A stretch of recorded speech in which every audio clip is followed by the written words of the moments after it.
Welcome back to Fox 43 AM Live. Join us now are Mandy Wells and Eileen Duran with TARC. Good morning. Good morning. Great to have you guys on the show. You guys are celebrating their 71st anniversary this year. We are. We celebrated 71 years on Saturday. Wonderful. We were founded in 1954, so ever since then we've been providing excellent service supports and advocacy for individuals with developmental disabilities. And I know obviously 71 isn't quite as, sexy as 70 or 80 or anything like that, but anything fun you guys are doing? Well, right along with that, we actually celebrated our annual awards as well for our employees, which was a good timing. Unfortunately, I wasn't able to be there because I got the plague or whatever is going around. Yeah. But we had a great turnout. We celebrated everything from 5 to 20 years. Yes. I'll let Eileen was there. Some years, yes, I am seated, so some years we have somebody who's celebrating 30, 35 years, but this year the longest tenured person being recognized this year was 20 years. Wonderful. That's great. Well, it's great that you guys are here for 71 years, offering services to the community, and we hope for another 71 years, yes, of course. Yes. And now, looking ahead a little bit to this year and a little bit to the future, we've discussed this on the show before, the current challenges organizations in Kansas are facing with the IDD systems, intellectual developmental disabilities.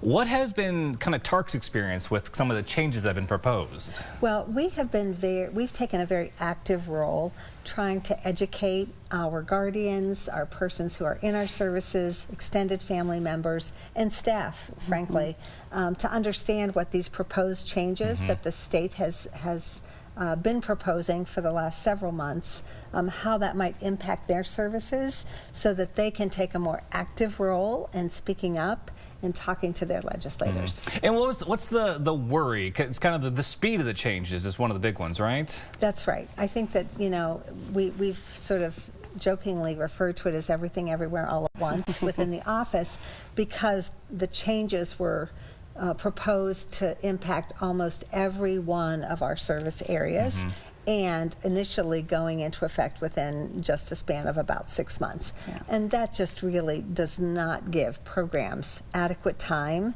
to really look at the impact on their services and what shifts we might have to make, but also to challenge those proposed changes. So what's the latest now? Like I said, it's been going on a couple months now. Like we were talking about it a little whiles back. Has there been any progress or change? There has been some progress. We're currently still not in negotiation, but in conversation with KDADs on those proposed changes.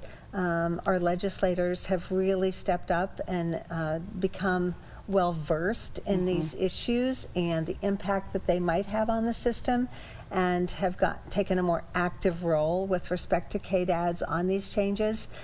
So we're seeing some movement. We've had some delays already put in place with respect to the change in the assessment tool that was supposed to start in January. That now won't happen until July. So it really did give staff who were going to have to implement that new assessment tool more time to be trained, to understand what they were doing, and for families to understand what was going to be expected of them when that new tool was put into use.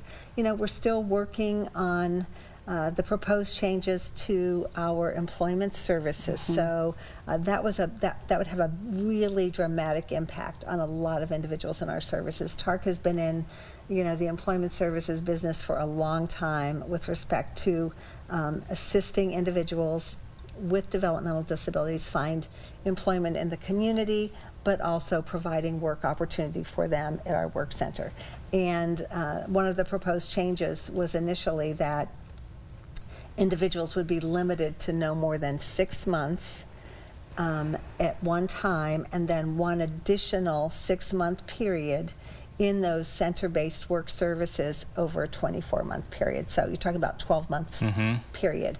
And when you think about the fact that we have a number of individuals who have been in our services for more than 30 years, that they would lose that work environment where they have gone day in and day out for over 30 years. And that just did not seem fair. Nor do we think that it is consistent with really looking out for a person's desires and their choice, and what is in their best interest. Wow. Yeah. There's so much to unravel.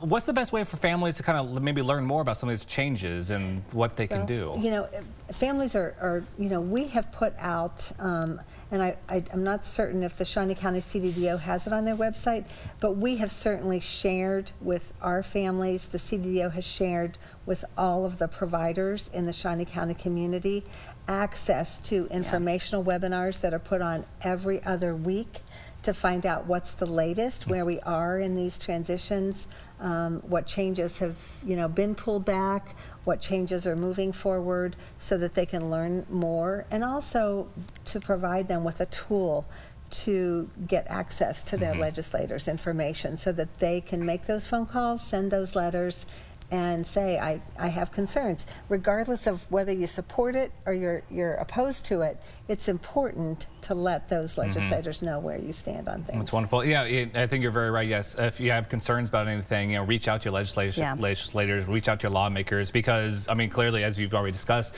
with the progress of these changes, you know, things are slowing down a little bit because of people's concerns, because of families speaking out. So it definitely, yes, have your voice heard, Kansans, and you know, help out the community that's around you. Yeah.